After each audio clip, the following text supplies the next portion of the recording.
دودھ پلانا چاہتی ہوں، وہ بھوکے ہوں گے تو آپ مجھے اس سے چھڑوا دیجیے، میں دودھ پلا کے واپس آ جاؤں گی۔ آپ صلی اللہ علیہ وسلم نے اس سے پوچھا کہ اگر تو دودھ پلا کے واپس نہ آئی تو ہرن نے کیا کہا؟ وہ جملہ میں سنانے کے لیے یہ واقعہ سنا رہا ہوں۔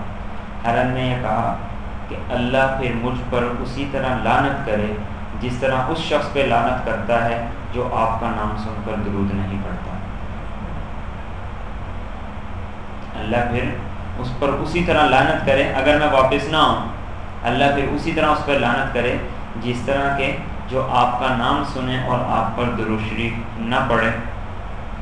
آپ صلی اللہ علیہ وسلم نے فرمایا کہ اسے جانے دو، میں اس کی ضمانت دیتا ہوں یہ واپس ضرور آئے گی۔ جب وہ ہرن گئی دودھ پلا کر واپس آ گئی تو جبریل امین ادھر سے آ گئے، عرض کی یا رسول اللہ صلی اللہ علیہ وسلم، اللہ تعالیٰ آپ کو سلام بھیج رہے ہیں اور اللہ تعالیٰ یہ کہتے ہیں کہ دیکھا اس ہرن کو اپنے بچوں کا کتنا خیال ہے، لیکن مجھے آپ کی امت کا اس ہرن کے اپنے بچوں سے جتنا خیال ہے اس سے زیادہ خیال ہے۔ جس طرح یہ ہرن لوٹ کر آ گئی ہے اس طرح میں بھی آپ کی امت کو تنہا نہیں چھوڑوں گا۔ تو یقینی بات ہے، میں اور آپ ذرا سوچئے کہ اللہ نے ہمیں تنہا نہیں چھوڑا۔ کون سا گناہ ایسا ہے جو پہلی قوموں میں ہوتا تھا اور آج نہیں ہوتا؟ آج وہ ہر گناہ ہو رہا ہے، لیکن پھر بھی اللہ نے ہمیں اپنے عذاب سے بچایا ہوا، اللہ نے ہمیں اپنے عذاب سے بچایا ہوا، اور یہ آپ کی دعا ہے۔ آپ علیہ الصلوۃ والسلام نے ایک موقع پر دعا کی تھی اللہ تعالیٰ سے، اللہ میری امت کو اجتماعی عذاب سے ہلاک نہ فرمانا۔ کبھی کسی جگہ پر اللہ کا عذاب آتا ہے، اجتماعی عذاب نہیں آتا، وہ بھی اللہ مجھے اور آپ کو بیدار کرنے کے لیے کرتے ہیں۔ تو اللہ کے نبی پر درود پڑھنا اتنا بڑا اجر و ثواب کا باعث اور ذریعہ ہے۔ اور آپ صلی اللہ علیہ وسلم نے یہاں تک ارشاد فرمایا بہت سے مواقع ہیں جہاں پر ہمیں درود پڑھنے کا حکم دیا گیا۔ مثلا آپ دیکھیے، آپ نماز پڑھتے ہیں، چوتھی رکعت میں آپ بیٹھتے ہیں، یا 2 رکعت کی نماز ہے 2 رکعت میں بیٹھتے ہیں، تو حکم ہے کہ تم تشہد کے بعد درود شریف پڑھو۔ درود شریف نہیں پڑھا نماز ہی مکمل نہیں۔ اسی طرح آپ علیہ الصلوۃ والسلام نے ارشاد فرمایا ان الدعاء موقوف بین السماء والارض لا يصعد منه شيء حتى تصلی علی نبیک صلی اللہ علیہ وسلم۔ دعا آسمان و زمین کے درمیان رہتی ہے، جب تک اس کے ساتھ درود نہیں پڑھا جاتا وہ آسمانوں تک ہی نہیں جاتا۔ دیکھیے درود شریف میری اور آپ کی نماز کو پورا کر رہا، درود شریف میری اور آپ کی دعا کو اللہ کے دربار میں پہنچا رہا ہے۔ آپ صلی اللہ علیہ وسلم تشریف فرماتے ہیں، ایک شخص حاضر ہوا اور حاضر ہو کر اس نے دعا مانگنی شروع کر دی، اور بس مانگنا شروع کر دیا، یا اللہ مجھے یہ عطا فرما، یہ عطا فرما، یہ عطا فرما۔ آپ علیہ الصلوۃ والسلام نے اس شخص کو بلایا اور اسے یہ کہا کہ دعا مانگنے کا ادب یہ ہے، پہلے اللہ کی حمد و ثنا پڑھو، اس کے بعد مجھ پہ درود شریف پڑھو، اور اس کے بعد اللہ سے جو مانگو مانگو۔ اور ایک روایت میں آتا ہے آپ نے ارشاد فرمایا جس دعا کی ابتدا میں درود پڑھ لو اور جس دعا کی انتہا پہ درود پڑھ لو اللہ اس پر قبولیت کی مہر لگا دے۔ دیکھیں اللہ نے مجھے اور آپ کو راستے بتائے ہیں، لیکن یہ راستے میں اور آپ اپنی سستی کی وجہ سے ان پہ عمل نہیں کر پاتے۔ ہر دعا ہماری درود سے شروع ہونی چاہیے، ہر دعا ہماری درود شریف پہ ختم ہونی چاہیے، کثرت سے زبان پر ورد ہونا چاہیے۔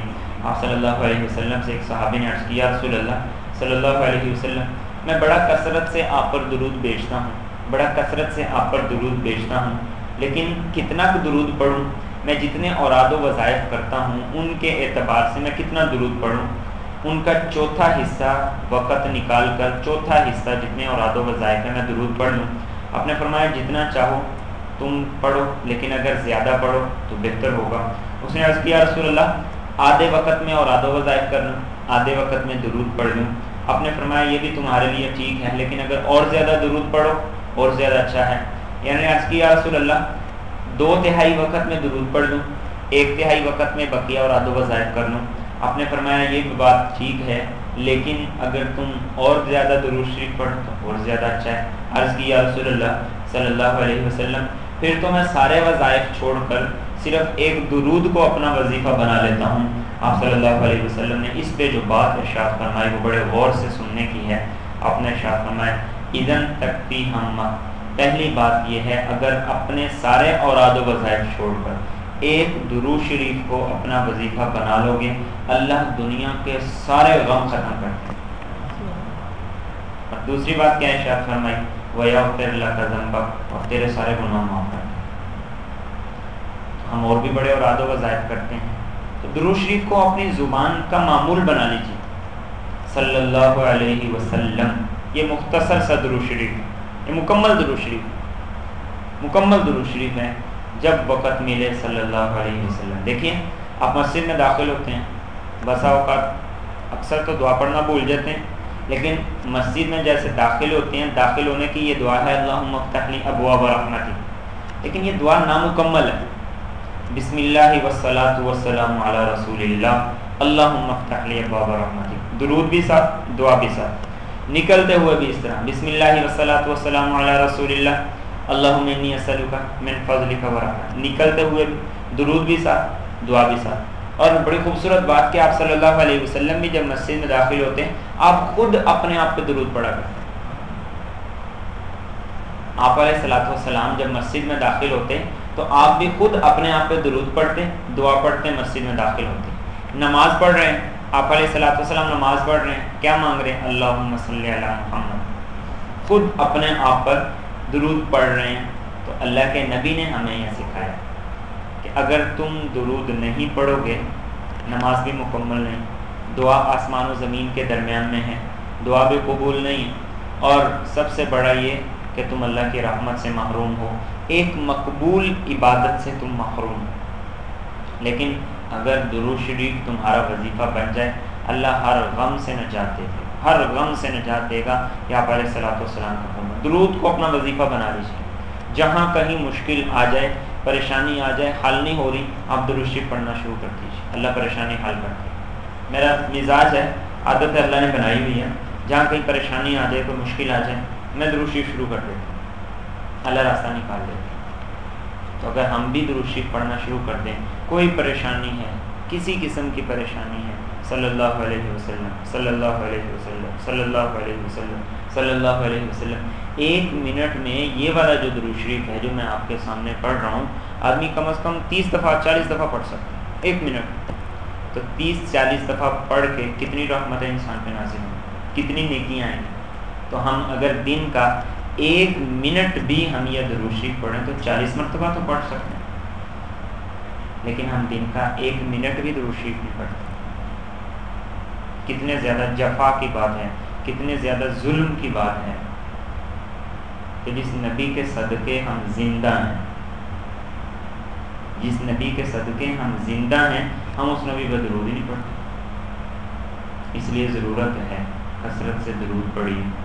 1 منٹ بھی اگر ہم روز اپنی زندگی کا نکال 1 منٹ بھی، تو 1 منٹ میں یہ والا درود شریف جو میں نے پڑھا یہ 40 مرتبہ ہم پڑھ سکتے ہیں. تو کیا اللہ کے نبی کے لیے 1 منٹ بھی نہیں؟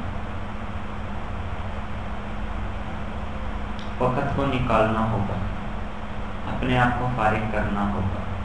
وقت نکالیں گے تو وقت نکلے گا، ورنہ زندگی کی دوڑ میں انسان بہتا چلا جاتا ہے، بہتا چلا جاتا ہے، یہاں تک کہ انسان کو اللہ کا بلاوا آ جاتا ہے.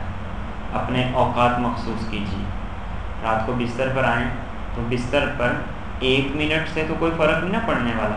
بستر پر سونے سے پہلے معمول بنا لیجیے کہ صلی اللہ علیہ وسلم اس درود کی 1 تسبیح پڑھ کے سونا، 1.5 منٹ میں 1 تسبیح. اور جس دن نہ پڑھی اس دن آپ اپنے آپ پہ خود کوئی جرمانہ رکھیں کہ جس دن میں نے یہ تسبیح نہیں پڑھی میں نے اس دن 50 روپے 100 روپے اتنے پیسے میں نے صدقہ کرنا. آپ دیکھیں گے کہ 4 دن میں 5 دن میں آپ کی عادت پختہ ہو جائے گی. تو عادت کو تو پختہ ہم کسی طریقے سے کریں گے تو ہوگی.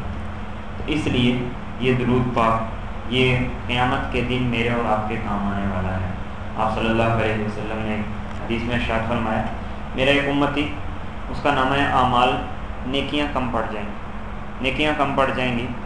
فرمایا کہ میں آؤں گا اور ایک ورق اس کے نامہ اعمال میں رکھوں گا، اس کا نیکیوں کا پلڑا جھک جائے گا۔ وہ پوچھے گا جی آپ کون ہیں اور یہ کیا ہے؟